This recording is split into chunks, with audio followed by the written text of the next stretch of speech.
día de hoy, luego de Navidad, luego de Año Nuevo, iniciamos una nueva serie de sermones. Ya dejamos atrás la serie de ordenar la casa. Espero que todos ya tengamos nuestra casa bien ordenada. En mi caso, mi esposa se fue a Santiago y me dejó varias tareas. Así que ayer estuve como hasta las 3 de la mañana, aunque llego hoy día antes que yo a la casa. Así que no podía no cumplir. Pero esos son detalles.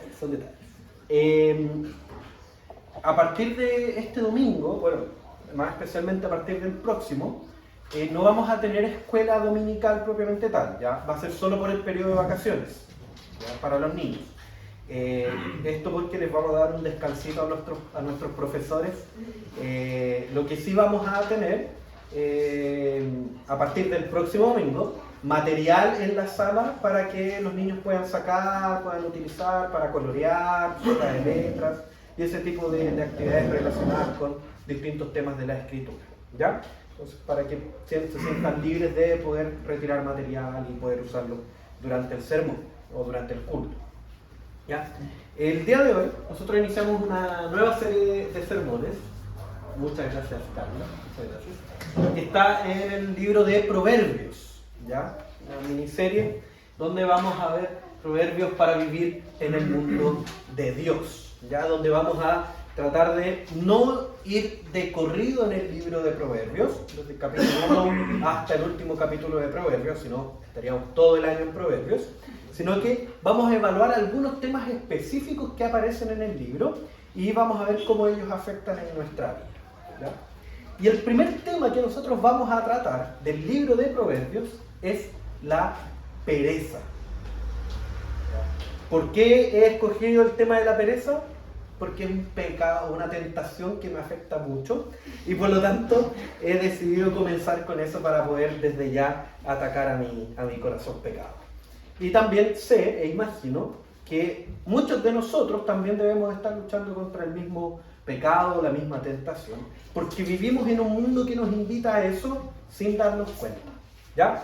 Entonces vamos a evaluar un poco más de qué se trata esta pereza en el capítulo 24 de Proverbios, versículos 30 al 34. Capítulo 24, versículos 30 al 34.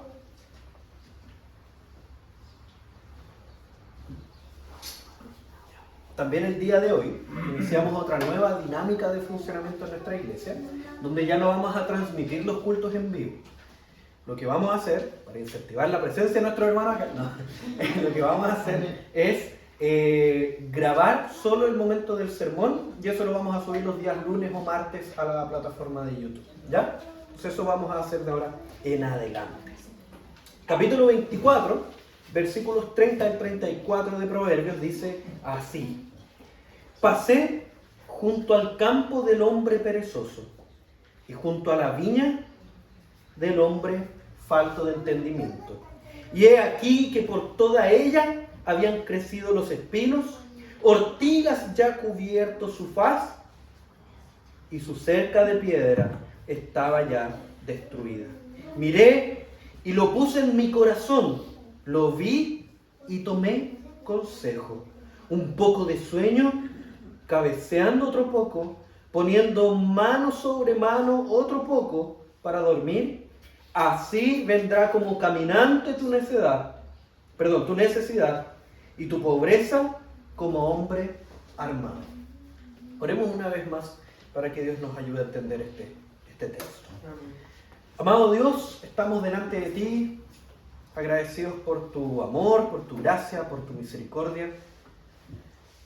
Y delante de las tremendas bendiciones que tú das en nuestra vida, es que vamos delante de tu texto con una profunda necesidad en el corazón. Una necesidad de comprender este texto, ponerlo por obra en nuestra vida. Porque ciertamente hemos fallado. Ciertamente la pereza es una tentación en nuestra vida, aunque muchas veces no lo veamos así. Por favor, ayúdanos a comprender lo dañino que esta es, para poder de esta manera glorificarte de mejor forma. En el nombre de Cristo Jesús oramos. Amén. Amén. Muy bien, hermanos, el libro de Proverbios que iniciamos el día de hoy es un libro sumamente interesante. ¿Por qué? porque funciona en paralelo con Eclesiastés. ¿Ya? Quizás en enero estemos estudiando un poco de Proverbios y en febrero vamos a estar estudiando un poco de Eclesiastés. ¿Ya? ¿Por qué funcionan en paralelo? Porque Eclesiastés es un libro que, si bien muchos creen que lo escribió Salomón cuando estaba en una época depresiva y era como un viejo, ¿cómo poder decirlo de manera que no sea tan hiriente? Como un viejo gaga que está enojado por todo. Generalmente se lo pinta de esa manera cuando escribe Eclesiastés, como un viejo depresivo, que ya no quiere nada con la vida, que piensa en el trabajo y dice, eso no vale para nada, que piensa en cualquier cosa y dice, eso no sirve para nada, eso es vanidad, que es la palabra más repetida en el libro de Eclesiastés. Muy por el contrario, el libro de Eclesiastés, que dice que todo es vanidad, que la vida es vanidad, que el trabajo es vanidad, que regocijarse en fiesta es vanidad, que nada sirve para nada, en estricto rigor lo que está haciendo Salomón, él está escribiendo un libro evangelístico. Porque Salomón era tan sabio que venían los reyes de los otros pueblos a visitarlo para pedirle consejo. Y los hombres de los otros pueblos también venían a pedirle consejo. Entonces este texto nace en ese contexto, el texto de Eclesiastés, en ese contexto de instruir a los de otras naciones, diciéndoles, una vida sin Dios, sin Jehová, es vanidad. Si yo veo el trabajo desde una óptica sin Dios, ese trabajo es vanidad. Si yo veo la vida desde una óptica sin Dios, eso es vanidad, no sirve para nada. Entonces, Eclesiastés es un libro que funciona de esa manera. Ya, después lo vamos a ver en más detalle más adelante. Y Proverbios, a diferencia de Eclesiastés, no fue escrito para los de afuera. Eclesiastés fue escrito para los de afuera para mostrarles cómo la cosmovisión cristiana, en ese caso, la cosmovisión judía, era lo que daba respuesta a todas las interrogantes de la vida. ¿Ya? Hablando a los de afuera. Proverbios le habla a los de adentro, mostrándoles cómo incluso el mundo se da cuenta de ciertas verdades que son bíblicas, que son del Señor. ¿Ya? Entonces funciona por el otro lado. Y dentro de estas verdades, el proverbista habla precisamente de la pereza, de cómo la pereza funciona, de cómo esta pereza puede alcanzar nuestra vida y los efectos que ella tiene. De hecho, se nos va a calificar en este texto qué es la pereza. Se nos va a decir que la pereza es rebeldía y estupidez. Y eso se nos va a decir en el primer versículo, el versículo 30. Pereza como rebeldía y estupidez. Después, versículo 31 nos va a hablar de la pereza como destructiva, como destruye nuestra vida sin que nos demos cuenta. Y después, del 32 al 34, nos va a mostrar que la pereza ataca de una manera inminente, que de un momento a otro ya fuimos devorados por ella. Entonces vamos a observar más o menos qué es esta pereza y cómo funciona. Versículo 30. Pasé junto al campo del hombre perezoso, junto a la viña del hombre falto de entendimiento. Entonces aquí nos empieza a describir un poco esta situación. Este proverbista, que es Salomón, aquel que está escribiendo este proverbio, está diciendo que él iba caminando y pasa junto al campo del hombre perezoso. ¿Ya? Y después dice, y junto a la viña del hombre falto de entendimiento. Esto es un texto poético. Lo que él no está diciendo, él no está diciendo que él pasó primero por el campo del hombre perezoso y después pasó por una viña del hombre falto de entendimiento. No está diciendo eso. Él está diciendo que es la misma cosa, está en paralelo. Solo que lo dice en paralelo para dar cierto énfasis o para dar el significado de lo que está diciendo. Entonces, cuando él dice hombre perezoso, el sinónimo de hombre perezoso que aquí quiere poner es hombre falto de entendimiento. Un hombre falto de entendimiento. Entonces, el perezoso es aquel que es falto de entendimiento. Y eso es sumamente interesante. ¿Por qué? Porque a lo largo del libro de Proverbios siempre va a establecer ciertas dualidades entre, por ejemplo, la mujer virtuosa y la mujer adúltera, o la mujer ramera, como se establece en los niños. Y ese tipo de mujer. O va a establecer el hombre impío y el hombre insensato, o el insensato y el sensato, el sabio y el torpe, y así en esas dualidades.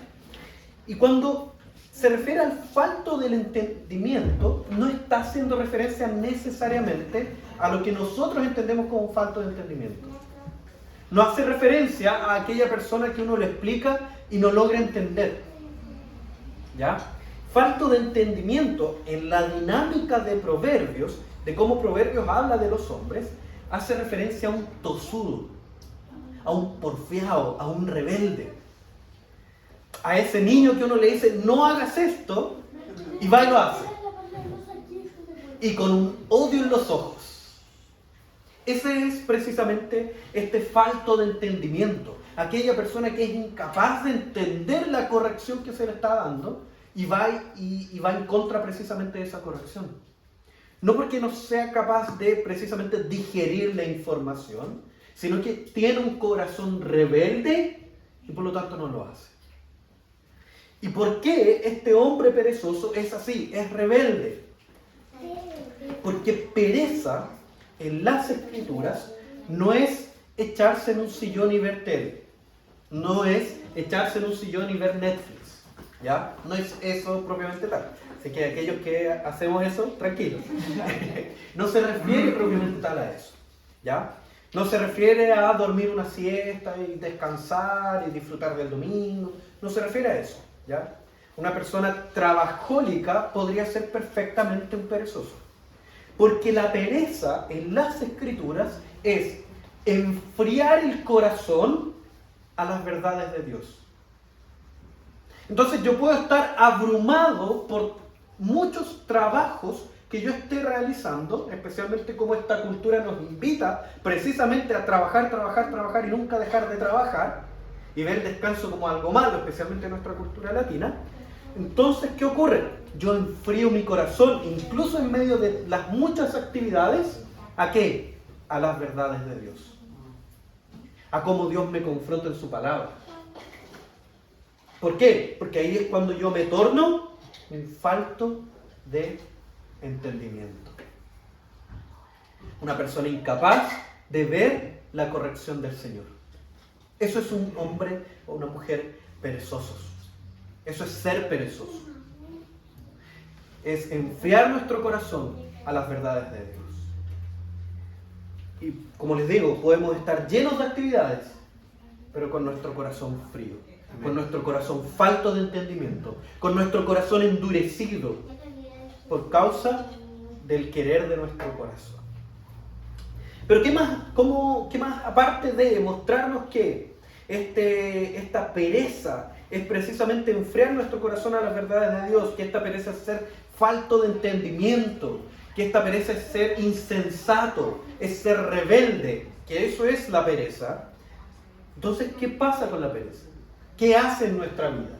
¿Cómo actúa en nuestra vida?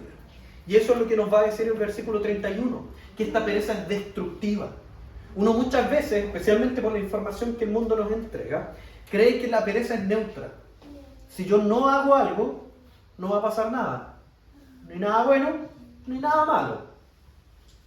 Pero fíjense lo que pasa con la pereza. Dice, y he aquí que por toda ella, por toda esta viña, por todo este campo del hombre perezoso, habían crecido los espinos. Ortigas habían ya cubierto la faz. Esa sección, como es un texto poético, ciertamente apunta a otra cosa. No es solo el hecho de que se hayan levantado los espinos y los cardos y todo eso, sino que precisamente apunta a la creación. A que como efecto del pecado del ser humano, de Adán y Eva, que eran perfectos cuando ellos pecaron, ¿qué pasó? ¿Qué empezó a crecer en el campo? Espinos y cardos. Los espinos y cardos son productos del pecado. Muestra cómo nuestra pereza hace crecer los efectos precisamente del pecado. Cuando nosotros nos envolvemos por nuestra pereza, damos lugar al diablo. Cuando nosotros enfriamos nuestro corazón a las verdades de Dios, a las reprimendas de Dios, a cómo la Escritura nos presenta cómo debemos vivir, cuando nosotros enfriamos nuestro corazón a la corrección del Señor, damos lugar a que toda magnitud de pecados puede atacarnos fácilmente. Cuando tú enfrías tu corazón a las verdades de Dios, estás abriendo la puerta a todas las tentaciones que nos atacan día a día. Entonces, espinos y cardos empiezan a crecer en este campo. Y de hecho, interesantemente, dice, ortigas habían ya cubierto su faz. Habían cubierto todo lo que existe. Entonces hay un nivel en cuanto al alcance de la pereza. Entonces, por ejemplo, si yo estoy siendo perezoso en un área de mi vida, eso no quiere decir que los efectos de esa pereza solo alcancen a esa área de la vida, sino que van a alcanzar a todas las áreas de la vida. Porque lo que yo estoy haciendo en esa área específica, a lo mejor, como medio dividiendo mi vida, si es que se pudiera hacer eso, lo que estoy haciendo es enfriar mi corazón. Y uno vive en todas las áreas de su vida con el corazón. Amén. Entonces, ¿qué es lo que ocurre? Todas las áreas de mi vida se ven afectadas por eso. Todas las áreas de tu vida se ven afectadas por esa pereza. Si tú no estás cumpliendo tu rol que te corresponde en tu familia, estás llevando ese pecado, estás llevando ese enfriamiento del corazón. Tu trabajo, la misma familia, a tu iglesia y todo aquello cuanto tocas. El alcance de esta pereza es total. Y aún queda una frase dentro de esta dinámica de destrucción de la pereza, que es, y su cerca de piedra estaba ya destruida. Entonces imaginemos este hombre de campo, que tiene su campo, donde su familia habita ahí. Esa era un poco la dinámica de familia de aquella época. Su familia habitaba ahí, sus siervos habitaban ahí y todo eso. Y la cerca de piedra, ¿para qué sirven las cercas de piedra? ¿Para qué sirven las rejas que tenemos acá? Para proteger. ¿De qué? ¿Proteger de qué? De ataques de enemigos que pudieran tener. Como por ejemplo el caso de Job, que vinieron enemigos de otras naciones a matar a su familia, perdón, no a matar a su familia, a matar a su ganado y todo lo demás, a llevarse a su ganado y todo lo demás. Entonces, aquí está hablando de manera poética acerca de las protecciones que nosotros tenemos para aquellos que están a nuestro alrededor. Una vez que nosotros nos dejamos influenciar, nos dejamos llevar por la pereza, ¿qué va a pasar? Aquellos que nos rodean van a ser los primeros afectados. Cuando nosotros nos dejamos llevar por la pereza, la familia es la primera afectada por causa de mi pecado. Mi esposa es la primera afectada por causa de mi pecado. Porque ahora ella tiene que llevar las cargas por sí sola. Y si vamos aún más profundo en esta dinámica de familia, con ella o con él, yo soy una sola carne. Y por lo tanto es la primera afectada por causa de nuestro pecado. Lo mismo para las mujeres, el primer afectado es tu esposo. El primero que va a recibir los daños de esa pereza en enfriar tu corazón a las verdades de Dios va a ser la persona que más amas en tu vida. Y es aquella donde le vas a hacer más daño. Para aquellos que están solteros ocurre exactamente lo mismo. Los primeros afectados van a ser su familia. Los primeros afectados van a ser sus padres. Los primeros afectados van a ser sus amigos más queridos que están más cerca. Porque el pecado corroe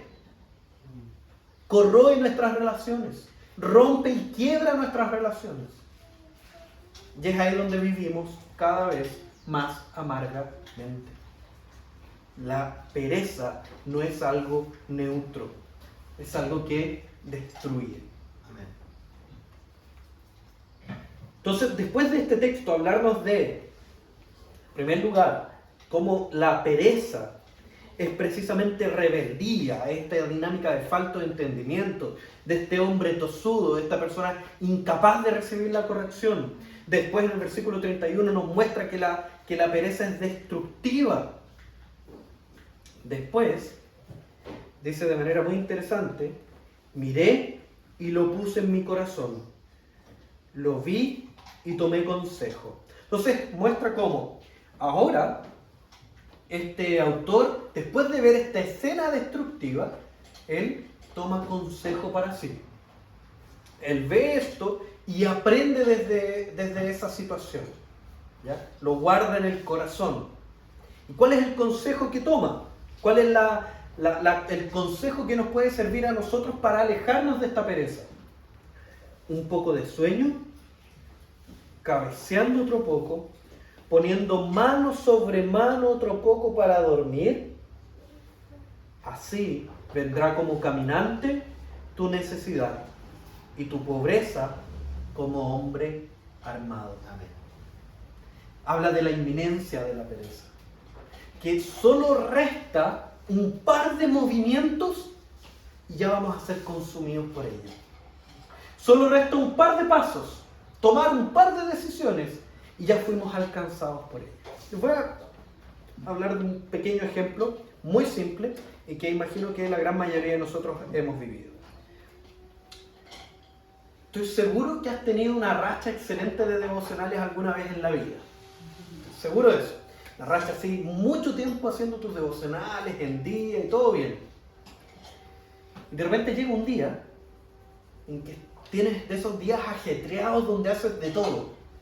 Donde tienes que preparar cosas en la mañana, cosas en la tarde, cosas en todo momento. Y de repente llega la noche y no he orado nada, solamente para los almuerzos, si es que ya vamos a orar, empiezas la oración, vas en amado Dios y ya caíste, rendido, babeando en la cama. No hiciste devocional ni nada. Y esa racha se quebró un día. Y ese día se transformó en 2, en 3, en semanas, meses y hasta años. Entonces fíjate como un solo momento, un solo pestañeo, y ya te consumió la pereza. Amén. Lo mismo pasó con el rey David. El rey David, cuando cae con Betsabé, y este ejemplo ya lo hemos utilizado antes en otros sermones, cuando cae con Betsabé, el texto comienza mucho antes hablándonos de una crónica de una muerte anunciada, diciendo que David se levanta al poner del sol en su palacio en el tiempo en que los reyes iban a la guerra. David, en un solo momento, en un solo pestañeo, ya fue consumido por la pereza. Y el resto ya es cuesta abajo. El resto ya se nos informa en ese pedazo de texto. La caída con Betsabé, el asesinato de Urías, el asesinato del batallón de Urías, después el intento de ocultar su pecado. Todo eso comenzó ahí atrás. Comenzó en la pereza. ¿Por qué? Porque se tornó un hombre insensato. Un hombre que no aceptó incluso la corrección de Natán en un principio. Un hombre que entendió su pecado una vez que ya estaba todo consumado. Nunca se dio cuenta. ¿Por qué? Porque la pereza es profundamente cegadora. Nos enceguece. Nos ciega de lo que está delante de nosotros. A tal punto que cuando Natán confronta a David, le dice, mira, había un hombre millonario que tenía un montón de ovejas. Y llegó un amigo. Y este amigo él quiso agasajarlo matando a una ovejita. Pero no mató una de las suyas, sino que fue donde un hombre pobre, tomó la única oveja que este hombre tenía, la mató y se la sirvieron. Y es ahí donde David, después de ver esta ilustración de su pecado, él, obviamente totalmente enceguecido, dice, ese hombre tiene que morir. Y es ahí donde Natán le dice, ese hombre eres tú. Entonces, incluso nosotros podemos ver cómo la pereza, en este tormento de nuestro corazón, nos vuelve ciegos a la realidad del pecado, pero a la realidad de nuestro pecado. E incluso nos vuelve más duros ante el pecado de nosotros. Nos vuelve inmisericordios, incapaces de expresar misericordia, porque endurece nuestro corazón. La pereza es profundamente destructiva y llega en cualquier momento, en un abrir y cerrar de ojos. Por eso debemos como iglesia, como congregación, poder acercarnos los unos a los otros, tener esta capacidad de poder presentar nuestras manchas los unos a los otros, para luchar juntos en contra de este pecado y otros. La pereza es profundamente dañina. Y déjame mostrarte un solo elemento más de esta pereza en Proverbios 6, versículo 6. Después de hablar un poco más de la pereza en el capítulo 6, llega el versículo 6 que dice algo interesante. Dice: ve a la hormiga, oh perezoso, mira sus caminos y sé sabio, la cual no teniendo capitán, ni gobernador, ni señor, prepara en el verano su comida y recoge en el tiempo de la siega su mantenimiento. La pereza nos deshumaniza. Es tan destructiva que el mismo texto bíblico dice: mira, hombre perezoso, aprende del ejemplo de las hormigas. Tú eres inferior a las hormigas una vez que eres consumido por la pereza. Te animaliza, saca ese elemento humano de cada uno de nosotros. La pereza es profundamente terrible. No es neutra como el mundo intenta vendernos. La pereza destruye. Estamos hablando nuevamente de enfriar nuestro corazón a las verdades de Dios. Entonces, ¿qué hemos visto hoy día? La pereza es rebeldía, es enfriar nuestro corazón a las verdades de Dios. La pereza es profundamente destructiva, destruye nuestro propio corazón, lo enfría, nos torna animales, vivimos como animales y más encima destruimos a aquellos que más queremos. Entonces, la pereza es rebeldía del corazón, es destructiva y al mismo tiempo es inminente. Un abrir y cerrar de ojos, un distanciamiento de la palabra y ya hemos sido consumidos por ella. Pero aún así, uno podría ver este sermón en video, podría presenciarlo ahora, o yo diciéndolo también. Puedes mirar el texto y decir: entonces no hay esperanza. Porque si es tan inminente, es tan destructiva y enfría mi corazón, y el mismo David cayó, entonces no hay esperanza. No hay cómo salir de esto. Pero aún así, nuestra esperanza está en la misma esperanza que tuvo David. David fue perdonado gracias a la obra de Cristo. Incluso después de haber sido consumido por la pereza, él fue perdonado por la obra de Cristo. Fue perdonado por la obra, por el trabajo de aquel que nunca vivió en pereza.